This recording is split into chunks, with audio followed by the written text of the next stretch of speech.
Espectáculos Públicos, Radio y Televisión, Ministerio de Gobernación y Desarrollo Territorial.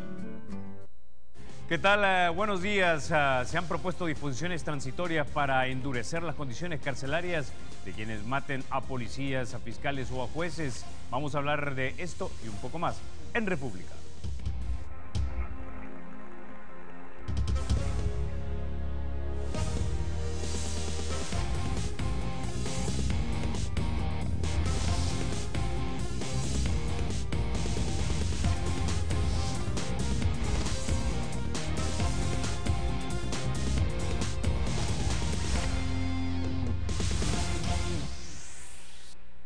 Bueno, situaciones extraordinarias, dicen, requieren medidas extraordinarias y de eso vamos a hablar esta mañana. Y para eso ya nos acompañan el doctor Félix Ulloa. Él es presidente del Instituto de Estudios Jurídicos de El Salvador, ex magistrado del Tribunal Supremo Electoral, analista político. También nos acompaña esta mañana Giovanni Galeas, académico y columnista de la prensa gráfica. Buenos días, caballeros. Le vamos a tener que hacer una esperita a don Juan Ramón Medrano, ¿verdad? Ya va a venir por ahí, imagino que se ha atrapado en el tráfico. Bueno, vamos a comenzar entonces. Antes de que iniciemos esta conversación, quiero que escuchemos algo que nos va a dar un poco de contexto en torno a lo que hablamos. Quiero que escuchemos lo que dijo el comisionado Landaverde cuando se trata del estado de la criminalidad en los primeros días del mes de enero. Nosotros tuvimos 16 casos el fin de semana, tenemos 241 en el mes. Iniciamos el mes, como todos sabemos, de una manera difícil, con un promedio de 15. En la última semana se redujo a 13 diarios, cifra con la que nos mantenemos ahorita. 13 homicidios diarios. Ahora, en este contexto también, o en estos días, llega el equipo técnico de Rudolph Giuliani para asesorar a nuestro país en torno a materia de seguridad. Escuchamos lo que dijo el ministro Lara y también el presidente de la ANEP, quien fue el que lo trajo. Ellos van a requerir una serie de informaciones de distinto tipo, ¿verdad? Tanto en la parte policial, de funcionamiento de la policía, sus procedimientos, como también en otras áreas como penales. Van a ir a las penitenciarías, van a ir a la calle, van a ir a hablar con la gente, quieren ir a los mercados, quieren entender cómo sucede el crimen, quieren platicar con agentes de policía, quieren platicar con comisionados y subcomisionados. Es decir, ellos vienen a hacer un diagnóstico completo. Bueno, esa digamos que es como la primera medida, digamos algo fuera de lo común, traer a Giuliani para acá, a El Salvador. Bueno, antes de continuar vamos a darle la bienvenida a don Juan Ramón Medrano. ¿Qué tal, don Juan Ramón? Muy bien, con ustedes. Ok, bueno, planteado este punto quiero mostrarles lo que se introdujo precisamente el día de ayer en la Asamblea Legislativa a petición del presidente en funciones, el señor Óscar Ortiz. Lo vamos a poner en pantalla, básicamente lo que pide el gobierno. Esta es una iniciativa de ley al proyecto de decreto legislativo a través del cual se emiten disposiciones especiales transitorias en delitos cometidos contra la vida, la integridad personal, la libertad individual, para miembros de la Fuerza Armada, básicamente, y de la Policía Nacional Civil. Se pide lo siguiente: en disposiciones penitenciarias, cumplimiento aislado de la pena o de la detención en una celda o pabellón especial, prohibición de obtener información televisada y el material escrito, comunicaciones telefónicas internas supervisadas. En ningún caso será permitido la visita íntima y las visitas familiares solo podrán ser realizadas ante la presencia de un custodio.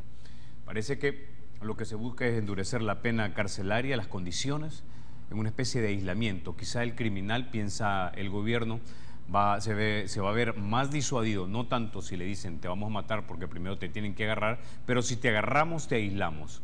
Y qué peor cosa que estar aislado. Giovanni. Bueno, fíjese, Carlos, que yo fui en una ocasión a hacer un reportaje a Zacatecoluca, la prisión llamada Zacatras. Entré, hablé con el 13, el muchacho de la 13, que le dicen así, el 13, que después se fugó, lo volvieron a capturar. Bueno, conocí esa prisión y realmente es espantoso. Es espantoso estar ahí 15 minutos, ya no digamos 20 años, ¿no? 15 años, 10 años. Yo creo que sería positivo que alguien diera a conocer, difundiera cómo es que se vive ahí. Y no me refiero a que sea sucio, a que coman mal, sino a las condiciones de aislamiento justamente, de falta de luz natural. aquello blanco, completamente blanco, sin más que las paredes blancas, nada más. Yo no sé cómo puede vivir alguien así, no sé. Y yo entiendo que si a un ser humano le cuentan, le dicen, le ponen enfrente cómo será su vida si comete tales y tales delitos, esto que está diciendo la ley que entregó ayer el Ejecutivo al Legislativo, yo creo que sí es un factor disuasorio, o alguien está loco para jugárselas y pensar que puede pasar 15 años incomunicado, aislado, sin poder conversar, darle la mano a su familia, a sus hijos, porque las pocas veces que reciben una visita muy controlada es a través de un cristal antibalas y por medio telefónico, enfrente, pero por teléfono, ¿no? Sin visitas íntimas y permanentemente aislado. Es un infierno, es insufrible realmente, pero si alguien se cree capaz de aceptar esas condiciones, bueno, yo creo que es positivo lo que ha pasado. Y en general el conjunto de hechos que han sucedido últimamente respecto al tema de la seguridad me parece positivo, incluyendo algo de lo que quiero hacer una autocrítica. Personalmente yo no estoy de acuerdo con las teorías de Giuliani, ni con sus ejecutorias, ¿verdad? Por información que tengo, o que tenemos, de que no ha sido las mejores cartas credenciales en términos de derechos humanos y tal, pero lo que yo importe o opine no importa mucho, sino lo que haga quienes toman las decisiones realmente, ¿no? Y en este caso la autocrítica es que yo he manejado un discurso un poco hostil respecto a Giuliani, y me parece muy inteligente lo que ha hecho ahora el gobierno y también la ANEP, es decir, disminuir la hostilidad respecto al punto, y el gobierno ha dicho, bueno, no es nuestro plan de seguridad, pero lo vamos a escuchar.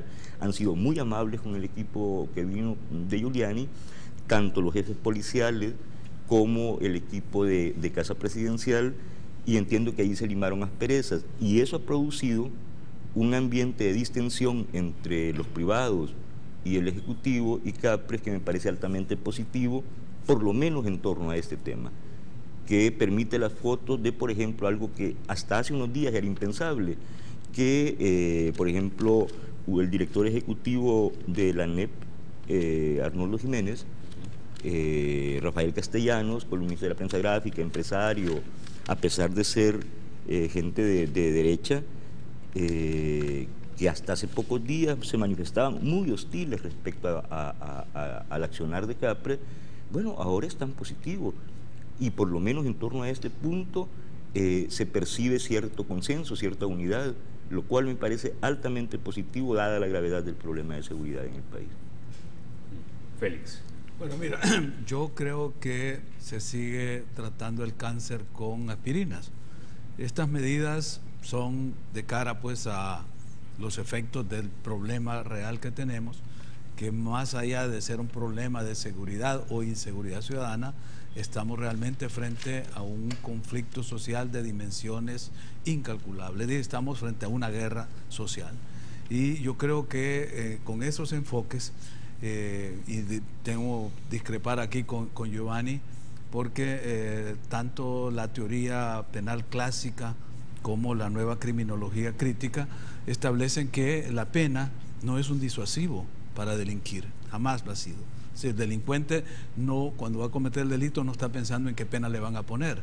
Los que estamos contra la pena de muerte siempre pusimos ejemplos de que mientras estaban colgando los ladrones en Londres por robar, los carteristas estaban sacándole las carteras a los que estaban viendo al que estaba ahorcando. Es decir, la pena no es disuasiva, por una parte. Y en segundo lugar, yo creo que el tema de cómo ha aumentado la criminalidad, estaba oyendo un reportaje que San Salvador ya fue clasificada, creo que en el número 13 después de San Pedro Sula, varias ciudades de Estados Unidos, Caracas, etcétera. O sea, pues que estamos en un honroso 13º lugar entre las ciudades más peligrosas del mundo, y el país sigue teniendo un ranking muy alto en este tema. Entonces, si no seguimos la pauta adecuada para conceptualizar el carácter, la naturaleza del conflicto que vivimos, vamos a seguir tratando el problema desde sus efectos y no desde sus causas. Fíjate que eso realmente me erizó el cuerpo escuchar esa descripción que hace Giovanni de este tipo de cárcel, es decir, tener una celda sin luz natural y completamente blanco. Creo que así tenían a uno de los criminales nazis allá en Alemania, creo que era de Snyder, no me acuerdo cuál, que estuvo un tiempo ahí, casi se vuelven locos. Es decir, si lo que vamos a hacer es tratar así a las personas que están privadas de libertad, por muy execrables que sean sus delitos, no es la solución. Primero porque si ya están condenados o si están penados y se les va a limitar todas estas prestaciones que no son concesiones que se hacen, sino que están dentro del marco legal. Lo que se hace aquí es aplicar un régimen disciplinario también dentro del marco legal que reduce algunas de las condiciones en que un ser humano debe ser privado de su libertad. Pero ¿cuál es ese concepto entonces? Es un concepto de luchar contra la delincuencia desde una perspectiva de seguridad ciudadana, donde puedes entrar en conflicto con algunos marcos institucionales de carácter jurídico. Se trata de los derechos de los privados de libertad versus derechos fundamentales garantizados a toda persona humana, que no prescriben, no precluyen por el hecho de estar privado de libertad. O lo vas a tratar ya como dentro de otro marco, en un conflicto armado, no internacional, como lo señalan los convenios de Ginebra. Yo creo que ese enfoque nos podría ayudar a buscar las soluciones más adecuadas y no estar tratando el cáncer con aspirinas. Ahora, don Juan Ramón, ¿no cree usted, de repente, entiendo el punto de Félix cuando se basa en estas teorías modernas de criminología, pero no estaremos quizás partiendo de la premisa de que los crímenes se cometen bajo un impulso emocional y de repente esos son los que no se pueden disuadir? Pero ¿qué hay de los crímenes que se cometen en El Salvador, que son crímenes, digamos, utilitarios, que yo mato o extorsiono a alguien porque espero disfrutar del beneficio que ese delito me va a dar a mí? ¿Podrían ser esos disuadibles? Lo que pasa es que habría que diferenciar a un tipo de criminal que prácticamente es ya imposible de redimir, y a los jóvenes que creen de que pertenecer a las maras es una gran aventura y una solución a los problemas económicos de su familia. Si nos referimos a los principales líderes o a los que han cometido varios asesinatos, no importa si tienen 18 años o tienen 12, pero son asesinos, menores de edad o mayores de edad. O sea, si nos referimos a esos, a los que ya han cometido varios asesinatos y que ya tienen una forma de ver el mundo totalmente diferente de lo que lo ve el ciudadano común y corriente, de respeto a los derechos humanos, etcétera, exactamente el que acaba de pintar Carlos, el que cree que puede resolver su situación económica o una rencilla o la pertenencia a algo que lo considere en otro estatus, sí puede ser una medida de presión, por lo menos de decirle, mira, aquí vas a estar en estas condiciones, ¿verdad? Aunque por supuesto esa no es la solución. Creo que lo más importante de todo esto es considerar qué medidas se necesitan para que todos los delincuentes, y sobre todo los delincuentes que están a la cabeza de la criminalidad, puedan ser realmente aislados de que continúen delinquiendo desde las cárceles. Yo creo que uno de los problemas más importantes para mí es eso: cómo paramos que las estructuras delincuenciales desde las cárceles o desde fuera están controlando y coordinando el crimen. Sabemos todos que independientemente del tipo de cárcel, ya sea más laxa o sea la llamada saca atrás, siempre entendemos que hay, nos han informado, nos han contado, hemos investigado, que siempre hay formas de burlar el control penitenciario. Solo que en Zacatecoluca es más caro pagar, ¿verdad?, una comida especial, un chip, un teléfono, etcétera.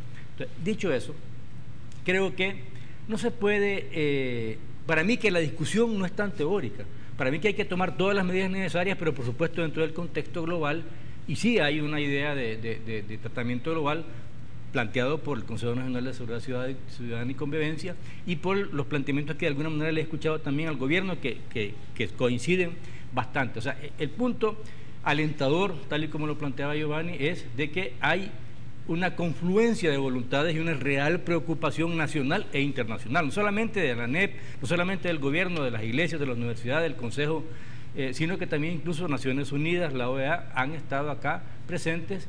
Y bueno, la voluntad de los norteamericanos, la voluntad política general, ayudó a que resolviéramos el conflicto político-militar. Ahora, ojalá que no nos resuelvan ellos, pero nos ayuden con la voluntad nacional a que se invierta para resolver el problema integral de la delincuencia, es decir, no solamente la prevención, sino que también las medidas de choque ya, por supuesto no solo con represión, sino que medidas de choque implica medidas de inteligencia, medidas de control, fortalecer la policía, que haya este tipo de leyes como las leyes para proteger, digamos, al policía que es atacado y que se defienda, ¿verdad? O las leyes para condenar a los menores infractores que son asesinos, no van a resolver el problema, pero sí mandan un mensaje. O sea, hay voluntad de parte de la población de golpear, de enfrentar, y enfrentarlo, por supuesto, no implica nada más medidas represivas, insisto, sino que medidas integrales. Pero mientras resolvemos el problema social, mientras vamos entendiendo que esta es una guerra social, lo que necesitamos es que bajemos de 14 a 8, 7, 6 asesinatos, ¿verdad? Y la tregua, por ejemplo, ha sido atacada por todos lados, pero nos demuestra una cosa que ya nos han dicho, de que el principal problema que tenemos son las maras o pandillas. Uno, porque alrededor del 90% de los homicidios los cometen ellos. Y dos, porque cuando se dio la tregua nos demostró que cuando las pandillas dejaron de matarse entre ellos, bajaron de 14 a 5 muertos. Entonces, ese es el problema, hay que saber atacarlo integralmente. Giovanni. Sí, hay un dato que quiero dar. Bueno, quiero decir, sin duda lo que dice Félix es muy importante y sin duda tiene razón, pero Juan Ramón pone el punto del contexto. Tomar una sola medida sí es una aspirina contra un cáncer, pero una medida en medio de un conjunto de medidas y una correcta conceptualización del problema ya no es lo mismo, ya no es una aspirina contra un cáncer. De hecho, esta es solo una medida de las que la gran cantidad de recomendaciones están dentro del plan que presentó el Consejo de Seguridad. Sin duda, algunas serán más exitosas que otras de más fácil implementación, otras de más compleja implementación, pero estamos frente a un problema complejo y no tiene soluciones simples. Pero esto... castigar de manera extraordinaria a quien comete un crimen contra un servidor del Estado, como policía, fiscal, gente del órgano judicial y tal, creo que va en la dirección correcta, porque al final, aunque el criminal piense de otra manera, lo que pasa es que hay una relación de costo-beneficio siempre, ¿verdad?, en la mentalidad del delincuente y de todos, ¿verdad? Una mentalidad de costo-beneficio. El dato que quería dar es el siguiente: fíjese usted que de los 39 policías que murieron o que fueron asesinados el año pasado y de los 7 que van asesinados durante este año, el 100% de los responsables directos, el 100%, bueno, casi el 100%, porque faltan algunas capturas, han sido capturados por los policías. El 100%. Este es un dato que ofrece... ¿Y están vinculados a la Mara? ¿La mayoría? Totalmente, no, todos. Este es un dato que ofrece y fundamenta su director de la policía, Howard Cotto. El 100%. Ya los capturaron. Otra cosa es que la policía cumplió su parte, los capturó, esclareció los casos y capturó a los responsables. Otra cosa es que pasa ya en el sistema judicial. Eso ya no es parte de lo que hace la policía, ¿no? Porque vi que hasta liberaron a uno ayer, por ejemplo, sí, pues, a un cómplice, ¿verdad? Yo no sé si el juez tenga o no razón al hacer esto, pero no suena muy bien. Pero habría también que ver, perdón, Giovanni, si la Fiscalía también hizo su trabajo, que tiene que acompañar también a la policía. O sea, claro, es la Fiscalía, la policía, el sistema judicial, o sea, todo el sistema. Es que en ese sentido es que planteaba yo el tesis de la aspirina. O sea, la aspirina es necesaria. Después que venís de una quimioterapia y traes un dolor o algo, una aspirina te lo calma, el dolor, la reacción.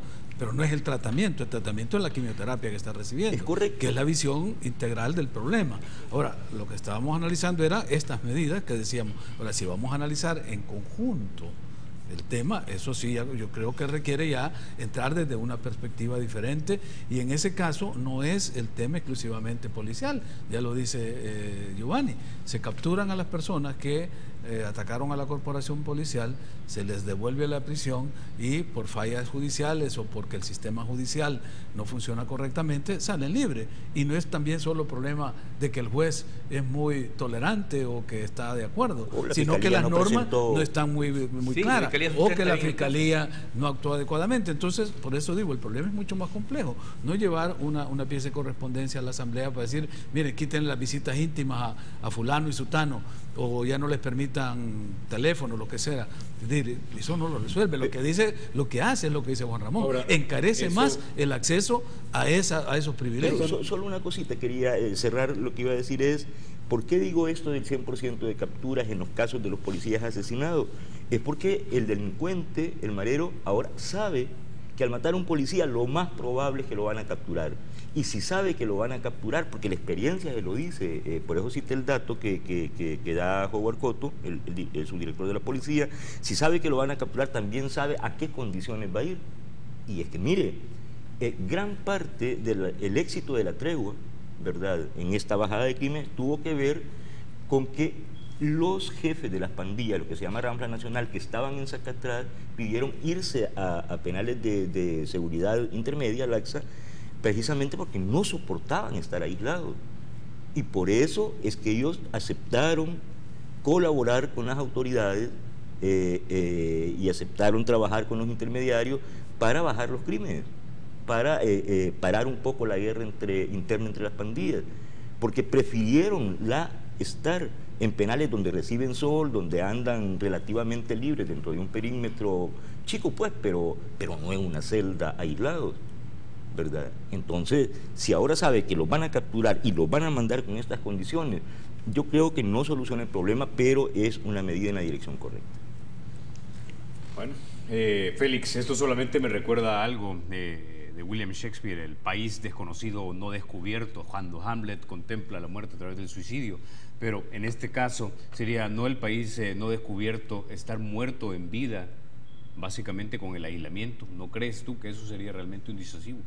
Bueno, es que más que un disuasivo sería un castigo que no sé si constitucionalmente, porque están prohibidas cierto tipo de penas, infamantes, perpetuas, es decir, hay una categorización. Por eso decía que depende con qué perspectiva o desde qué perspectiva nos aproximemos al problema, porque si tiene una perspectiva de respeto a la normativa constitucional, los convenios internacionales que hay ciertos límites. Si lo vamos a hacer como una cuestión disuasiva al extremo, pues ahí están los grupos de exterminio, o mejor le sacar los ojos, le cortar la lengua y lo dejar, y eso lo va a decir. No, es tan extraordinario. Estoy poniendo esto como una una extrapolación para atacar una teoría, porque cuando uno estudió Derecho, pues estudió las tesis de Carrara en el viejo Derecho, el teorema que planteaba de que a mayor delito, mayor pena, y todas esas teorías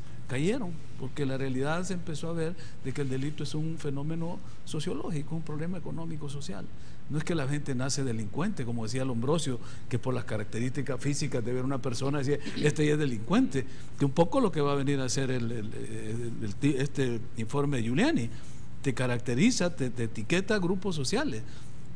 La semana pasada en Univisión aparece un reportaje, recomiendo que lo vean, yo lo logré grabar, sobre el fracaso de toda la doctrina Giuliani y de las ventanas rotas en Estados Unidos. El último caso de un muchacho moreno de color que lo mataron los policías porque estaba vendiendo cigarrillos en la calle. Es decir, toda la teoría de ventanas rotas es un total fracaso en Estados Unidos. ¿Por qué? Porque ahí se etiqueta a grupos sociales. Entonces esas teorías ya no tienen sentido, desde Lombrosio del siglo XIX fueron descartadas. Entonces aquí tenemos que aproximarnos, por eso digo yo, si la aproximación es como un problema de delincuencia, vamos a establecer toda una normativa y toda una línea de acción para combatir la delincuencia. Estos son temas de seguridad ciudadana, seguridad civil, pero si el tema es de una guerra, si lo decía ayer Rodrigo Ávila, creo que hablaba ya de que hay un ejército en las pandillas, es decir, estás hablando de enfrentamiento de estructuras militares con control de territorio,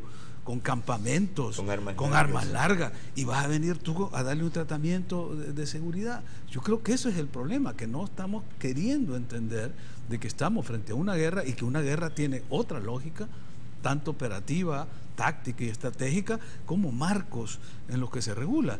Solo recordemos aquí en el conflicto, cuando se empezó el conflicto, si nadie hablaba de los insurgentes, que eso surgió después del acuerdo franco-mexicano que le dio ese carácter de fuerzas políticas represivas, eran los delincuentes terroristas y se les trataba así y no había forma de, ¿cómo vas a negociar con ellos? Es decir, todo este esquema cambia cuando tú entiendes de que estás en otra dimensión, en otro tipo de confrontación. Y una vez creo que lo hablamos aquí, cuando desmontamos la guerra y seguimos soluciones por la vía de la negociación, habían precedentes. La primera fue la solución Zimbabue, que se nos trajo a principios de los 80 y se fueron buscando otros mecanismos. Pero en esto no hay precedentes. Lo que hagamos los salvadoreños y lo que estamos haciendo es inédito y puede servir para desmontar aquí nomás en Honduras o en otros países, pero necesitamos creatividad y no venir a usar ni clichés ni esquemas foráneos. ¿Con qué mentalidad un equipo que viene de Estados Unidos va a entender todos los problemas que tenemos aquí de la campanera y de otros, y de los orígenes, sobre todo los orígenes de este conflicto? Lo más fácil ha sido asociar las pandillas con el crimen organizado y el narcotráfico, y le damos inmediatamente una etiqueta y se va a atacar desde esa perspectiva. Si revisamos las estadísticas, lo decía Juan Ramón, el 90% de los homicidios que se cometen en este país vienen generados directamente por el conflicto de las maras, entre las maras. Los muertos los ponen ellos, hay víctimas accidentales que caen en esa pelea entre ellos, familias de algunos o gente que iba pasando, pero de la otro tipo de violencia, la que deriva del crimen organizado, la que deriva de otras acciones delictuales, es apenas un 10%. Entonces, ¿cómo vamos a hacer un enfoque tan mecánico de decir pandillas igual crimen organizado? No hay duda de que hay algún tipo de colaboración, de cooptación, de uso logístico de algunas estructuras de maras en estructuras de crimen organizado, que no solo es narcotráfico, es tráfico de vehículos, tráfico de personas, de seres humanos, en fin, el crimen organizado es una hidra, ¿verdad? Félix me está pidiendo la pausa, pero vamos a regresar y vamos a hablar luego cuando regresemos acerca del liderazgo difuso que se percibe en torno a este tema y también de lo último que dijo Raúl Mijango ayer en una radio local. Ya volvemos.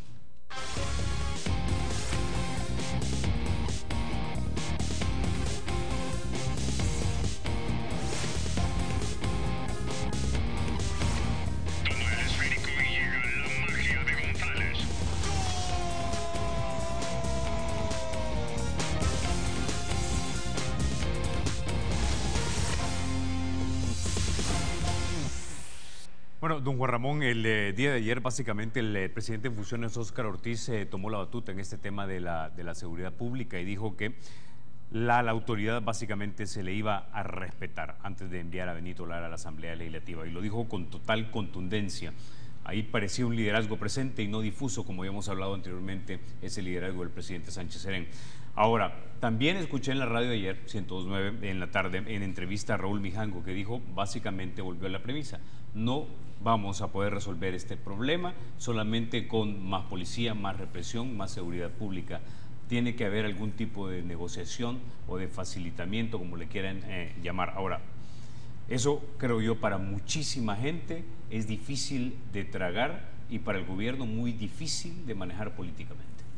No, de hecho, no ha resuelto el problema únicamente la represión, y la población no aceptó que resolviera vía la negociación o una tregua entre maras o pandillas. O sea, ninguno de los dos planteamientos ha funcionado. O sea, que obviamente lo que necesitamos es considerar que todas las medidas dentro de la Constitución, dentro de la ley y con la aprobación, por supuesto, de la población, hay que implementarlas. Claro, no se le va a consultar, o sea, no se pueden hacer comparaciones entre la guerrilla y las maras o pandillas. De hecho, la guerrilla tenía un planteamiento político, valores morales, un concepto ideológico, etcétera, y la prueba es de que ya llevamos el segundo gobierno del FMLN, y en el gobierno las autoridades son exguerrilleros todos. Por lo tanto, si el pueblo dijo que nos gobiernan esto, es porque teníamos alguna razón en su momento histórico.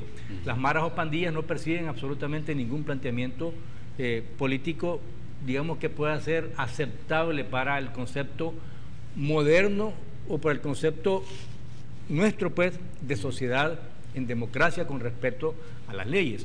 Dicho eso, creo que el punto realmente de fondo es el siguiente: si me están atacando, si me están matando y yo tengo armas, yo voy a reaccionar de la misma manera. Y de hecho ya lo dijo de alguna manera el director y el subdirector: miren, si ustedes nos van a querer matar a nosotros, tenemos más armas y somos más nosotros y los podemos matar a ustedes.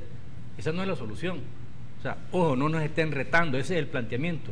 ¿Por qué? Porque no solamente tenemos la ley, la Constitución, la fuerza, el mandato de la población y el apoyo de la población, no sé, del 99% de la población, o no sé, 95% de la población, porque de hecho, lo que dijo Mijango, ¿verdad? Los 30, 40, 50 mil mareros más sus 5 familiares por cada uno, que pueden ser alrededor de 200.000, que me parece un poco exagerado, pero no sabemos porque no tenemos ningún censo. Eso realmente van a apoyar cualquier medida de negociación, entre comillas, entre las maras o pandillas y el gobierno. Pero el problema es de que en este momento el gobierno tiene primero que demostrar la fuerza, la capacidad de contención. Una vez mostrado eso, puede decir, miren, este sector no de jóvenes que no son todavía delincuentes o que están todavía reclutándolos para que sean delincuentes, los podemos quirúrgicamente cortar del grupo de irredimibles, del grupo que hay que tenerlo totalmente aislado, por supuesto que dentro de la Constitución, tal y como planteó Félix, no torturándolo ni violando los derechos humanos, porque hasta los delincuentes tienen derecho a cierto nivel de vida como seres humanos. Entonces, si hay entonces ese planteamiento de definición o diferenciación de los irredimibles del resto de la población, también se puede tomar en cuenta no negociaciones, sino que formas de tenderle puentes de parte de la sociedad, de parte del gobierno, para que se salgan de las pandillas y para que dejen de delinquir y que queden nada más, insisto, los irredimibles, los asesinos, los que no tienen valores morales y los que ya están total y absolutamente fuera de la sociedad y que son enemigos de la sociedad. O sea que se puede perfectamente hacer esa diferencia. Pero antes el gobierno, la sociedad, la empresa privada, las iglesias, las universidades, la comunidad internacional, todos tenemos que decidir claramente de que hay que fortalecerse para demostrarle esa fuerza a la delincuencia y decirles, miren señores, ustedes no nos han tomado la moral, ustedes no deciden en esta sociedad, somos nosotros. Y quieren integrarse, les vamos a generar condiciones. No se quieren integrar, los vamos a reprimir. Para mí ese es el planteamiento correcto. Carlos, si me permites, es que de lo que estamos hablando ya existe una experiencia. Tuvimos la experiencia de la tregua. La población, como dije Juan Ramón Medrano, no aceptó en su inmensa mayoría que sucediera esto. Nosotros nos hemos acostumbrado a ver las cosas o blancas o negras, y este es un problema, este es un error en realidad. Hay cosas que pueden integrarse, ¿verdad? Siendo razonables. Diálogo no con las pandillas. ¿Por qué en términos absolutos? Sí se puede dialogar con las pandillas, incluso negociar. Bueno, si existe el criterio, la medida del criterio para un delincuente, eso lo hace la Fiscalía normalmente, criteriar a un delincuente para que colabore y ayude a la captura de sus cómplices. ¿Es una negociación? Eso es una negociación. Se puede dialogar y negociar con claro, pero con el Código Procesal Penal bajo el brazo o en la mano. Es que no se trata de otra cosa. Esto es cuestión, así como es costo-beneficio, es cuestión de premio y castigo. También te portas bien, te premio, te portas mal, te castigo. Así funciona el sistema penitenciario. Puede ser premoderno, yo no lo sé, pero yo entiendo que así funcionan los sistemas penitenciarios y así funciona el trato con un delincuente. Hombre, te portas mal, te castigo. Te portas bien, te doy un premio. Pero el premio no puede ser como... Probablemente no es cierto lo que voy a decir, pero la gente lo percibió así, lo dijo así. El premio no puede ser llevarle a los internos, a las nenas del grupo Caña, a que les bailen ahí. Eso no puede ser el premio, ¿verdad? O sacarlos de ahí y que vayan a nightclub en las noches. Probablemente eso no sucedió, pero la gente así lo creyó y así lo decía. Entonces la gente decía, no le van a dar a los líderes de las pandillas, porque colaboran en parar la guerra entre ellos, la guerra interna entre ellos, porque nunca pararon la guerra contra la sociedad, pararon la guerra entre ellos, que era el acuerdo. Ese fue el acuerdo, parar la guerra entre ellos por territorio, pero no parar la guerra contra la sociedad, ni dejar de extorsionar, ni dejar de matar. Eso no fue parte del acuerdo. Entonces, hombre, digo yo, en un conjunto de medidas y un esfuerzo nacional por la solución, sí se puede dialogar. ¿Por qué vamos a excluir? Yo creo que desde esa perspectiva tiene razón Félix y tiene razón Raúl Mijango, los que fueron partidarios de la tregua, pero hasta ahí. ¿Se puede dialogar y negociar? Sí, se puede, con las limitaciones que da la Constitución, la ley, y con el Código Procesal Penal en la mano, ¿verdad? Es decir, ¿qué permite la ley darte si tú colaboras conmigo? Pórtate bien, no me crees problemas, no crees problemas y vamos a mejorarte las condiciones, ¿verdad? Siempre y cuando las condiciones sean, como digo, razonables. Una especie de solución intermedia, Félix. Entonces, te vamos a aplicar la ley y si cometiste un delito vas a pagar tu condena. Vamos a negociar o hablar con transparencia para que la ciudadanía sepa de qué estamos hablando y qué beneficios de repente te podemos estar dando.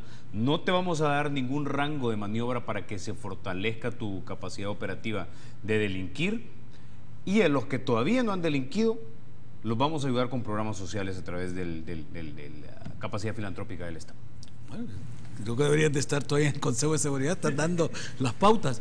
No, es que eso, es que te digo, es que es de tan sentido común estas cosas, que si no hubieran intereses de gente, de sectores, grupos que se están beneficiando de este caos, de este sangramiento social, las soluciones estarían a la vuelta de la esquina. Es decir, encontrar cuáles son los mecanismos para demontar esta guerra social. Pero el problema es que seguimos capturando gente.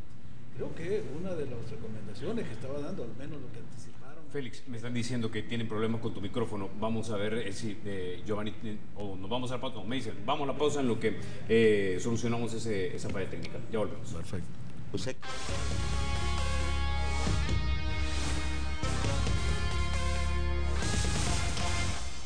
El presidente de la República recibió de miembros del Consejo Nacional de Seguridad el plan El Salvador Seguro. Estas propuestas nos ayudarán a enriquecer y concretar el Plan Nacional de Seguridad para demostrarnos que queremos y podemos construir El Salvador productivo, educado y seguro. Habiendo logrado por la primera vez en la historia reciente del país un plan realmente consensuado e integral. Si fuimos capaces de acabar con la guerra, ¿por qué no podemos acabar también con la violencia demencial que nos agobia? Si fallo, es preferible fallar luchando que quedarse en un sillón criticando sin hacer nada. He recibido el mensaje de su santidad Papa Francisco. Llama a la globalización de la hermandad para enfrentar la globalización de la indiferencia. Quiero convocar a toda la población a una gran movilización por la paz y la justicia y contra la inseguridad. Gobierno de El Salvador, unámonos para crecer.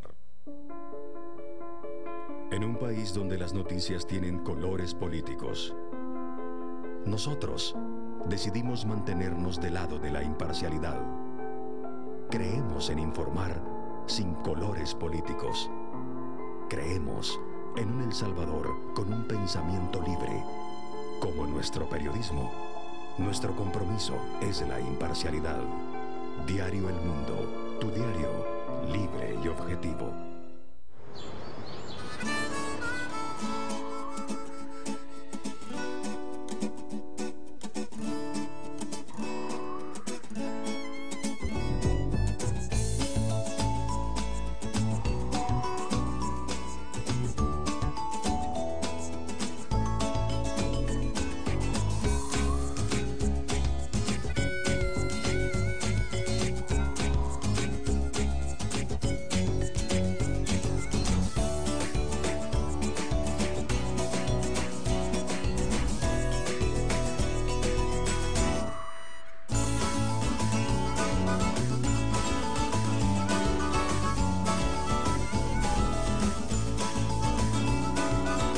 Nuevo Cuscatlán, aquí los sueños se han hecho realidad.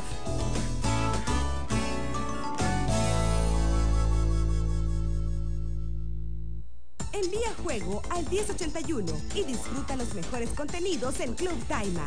Alinea y destruye las joyas de color con el súper adictivo U-World Explosion. Arranca el motor y deja atrás a todos tus rivales en el juego GP Bikes.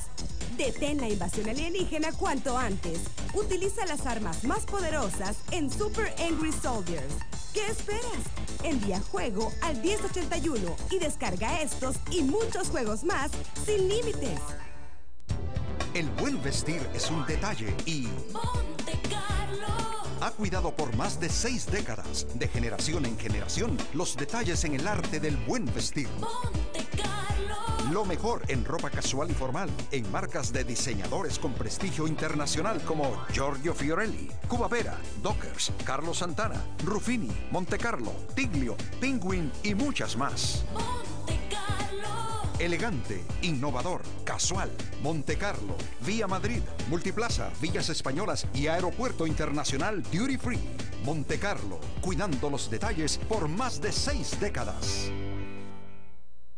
Siempre creí en el camino que tomaba y siempre supe que podía lograr las metas que alcancé. Ahora, más que nunca, sé de dónde proviene esta fe. Yo también puedo.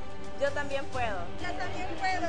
Soy Josué Alvarado y represento a los salvadoreños que adentro y fuera de nuestras fronteras saben que podemos salir adelante y volver a sonreír confiados. Es hora que los que podemos actuemos. El zancudo, ese insecto portador de virus como el dengue y la chikungunya. Hoy en día no es ninguna ganga tener chikungunya. Por eso el Laboratorio Suizos presenta una opción natural y efectiva. No más zancudos. Loción repelente a base de citronela. Ideal para toda la familia porque no es tóxica ni grasosa. Olor agradable a precio accesible. No más zancudos. Innovación de Laboratorios Suizos.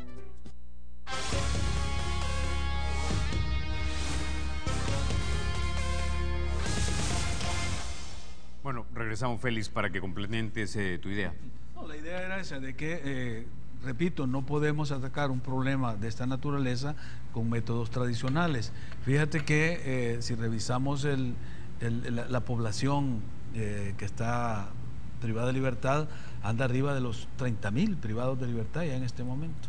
O sea que hemos evolucionado en menos de una década, de 5.000 que habían, o menos de 5.000 hace 10 años, a 30.000 ahora. Entonces vamos a seguir capturando gente. Pero dentro de las medidas del Consejo sí hay un énfasis en ir desalojando. Claro, o sea, hasta una amnistía se pidió para algunos reos de condena menor. Por eso te digo, hay que buscar medios alternativos, pero están los medios electrónicos.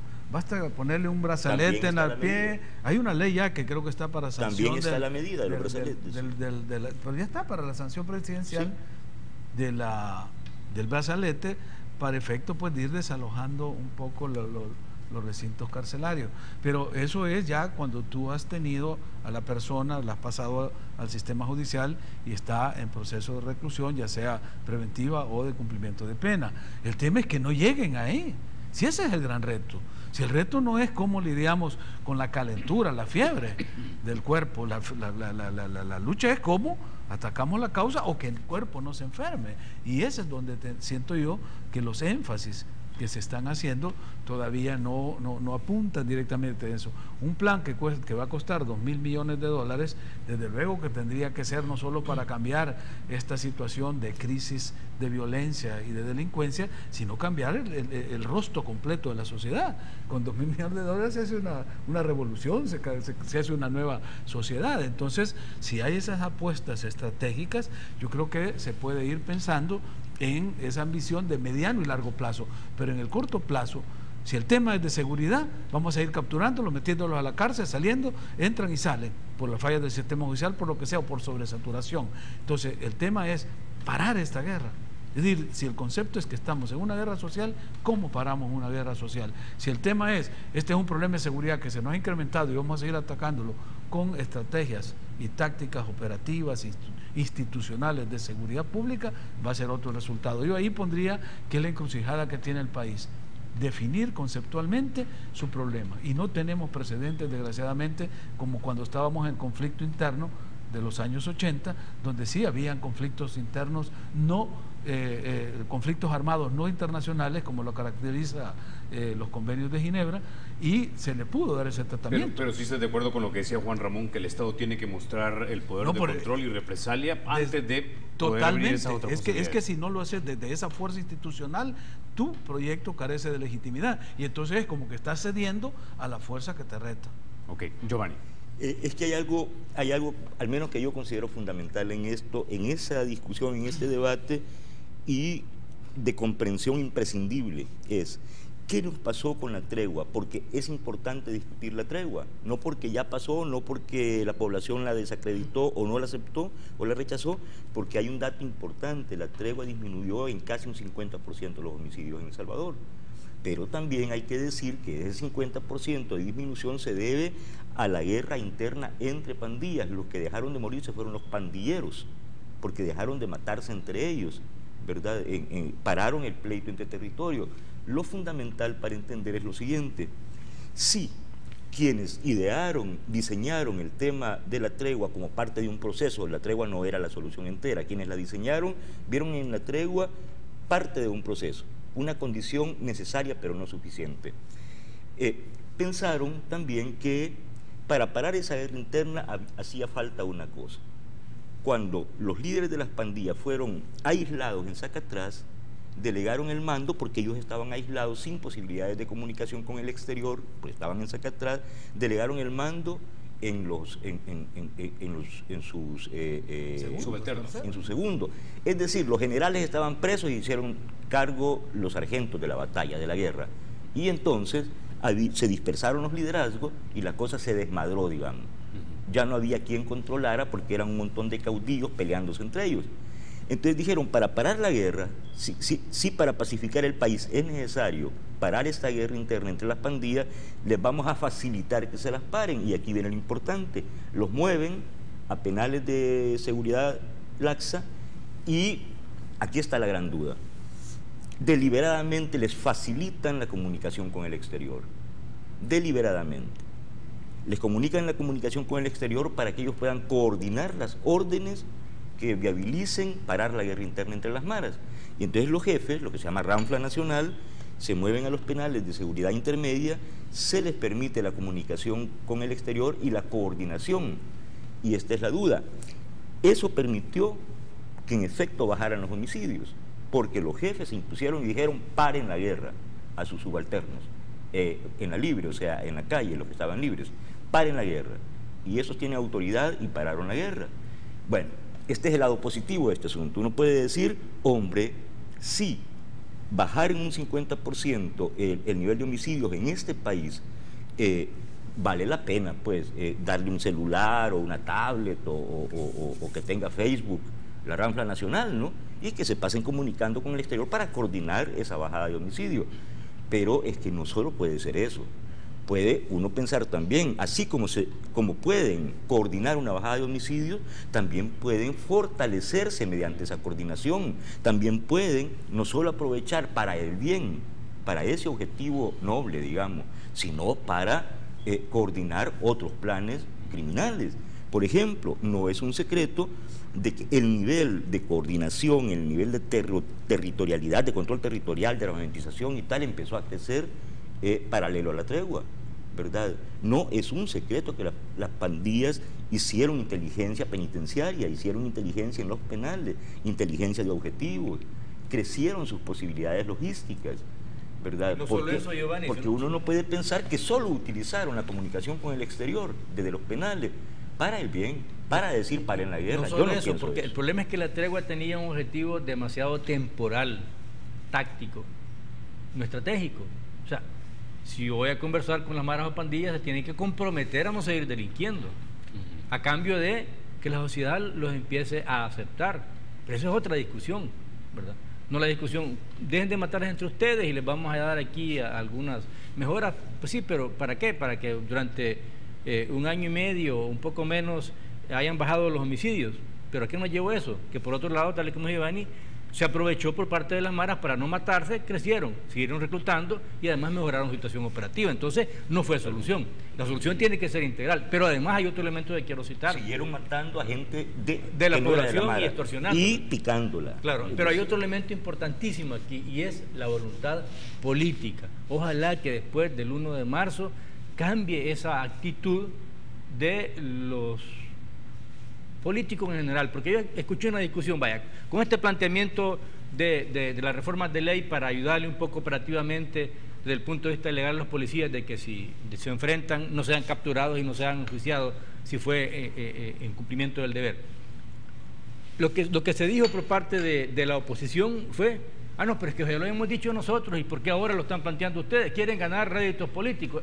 Incluso un diputado llegó al colmo de decir, no, es que son lo mismo los del gobierno con las maras, pues, porque han negociado. O sea, estamos llevando al ridículo la utilización política de un tema que se ha dicho hasta la saciedad, no se utilice para efectos electorales. En el momento en que nos sentemos y digamos, esta es la voluntad y estos son los temas que vamos a tocar, sin usarlos desde el punto de vista político electoral o para la propaganda, en ese momento vamos a empezar a ser serios, responsables, porque la discusión va a ser interna y la solución se va a plantear como un resultado de todos, ahí todos van a ganar, ¿verdad? Mientras que ahora todos pierden porque se ven mal unos y otros, porque unos no pueden operativizar y otros se nota que están utilizando el tema para efectos políticos electorales. Caballeros, se me acabó el tiempo, pero los vamos a volver a invitar y seguramente vamos a seguir hablando de este tema porque este tema aún no queda agotado. Vamos a una pausa más y regresamos solo para despedir. Ya volvemos.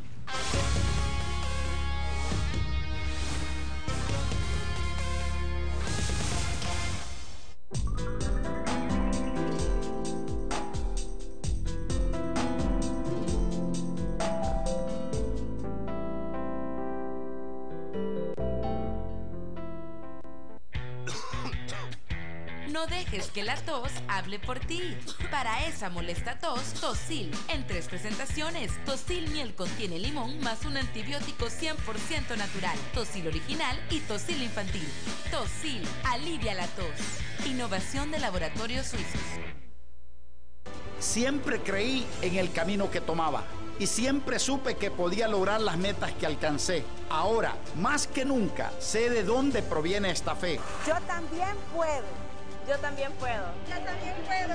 Soy Josué Alvarado y represento a los salvadoreños que adentro y fuera de nuestras fronteras saben que podemos salir adelante y volver a sonreír confiados. Es hora que los que podemos actuemos.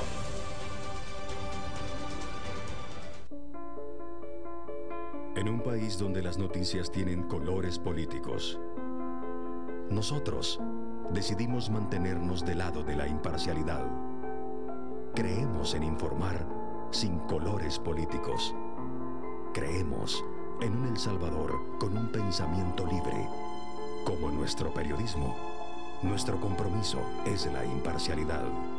Diario El Mundo, tu diario libre y objetivo. Club Daima te pone a chatear con tus amigos de Facebook en tu celular. Envía chats al 1081 y descarga Facebook Chats totalmente gratis. Únete ya a Club Daima y conéctate con tus amigos de Facebook en cualquier lugar. ¿Qué esperas? Envía chat al 1081 y descarga el contenido más divertido sin límites. El Partido Salvadoreño Progresista anunció su apoyo a Nayib Bukele, candidato a alcalde de San Salvador por el FMLN.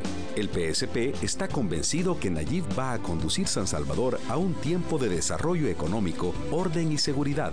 La capital necesita un alcalde que conserve el respeto a Dios, el amor a la patria, la defensa de la libertad y la convicción que la familia es la base de la sociedad.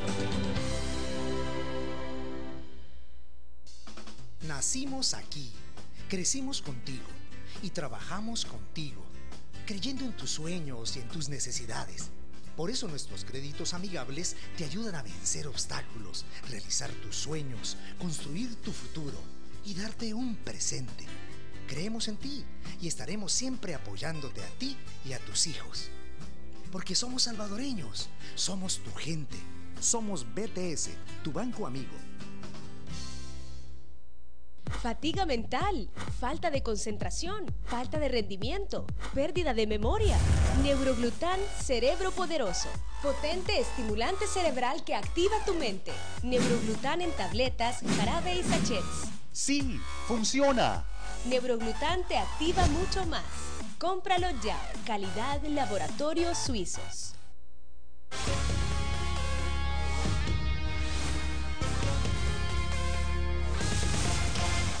Caballeros, no me resta nada más que agradecerle por haber estado esta mañana en República y nos vemos entonces el próximo jueves. Y a ustedes, amigos, nos vemos mañana a las 6:30 de la mañana. Recuerden, porque la República es de todos, hay que cuidarla.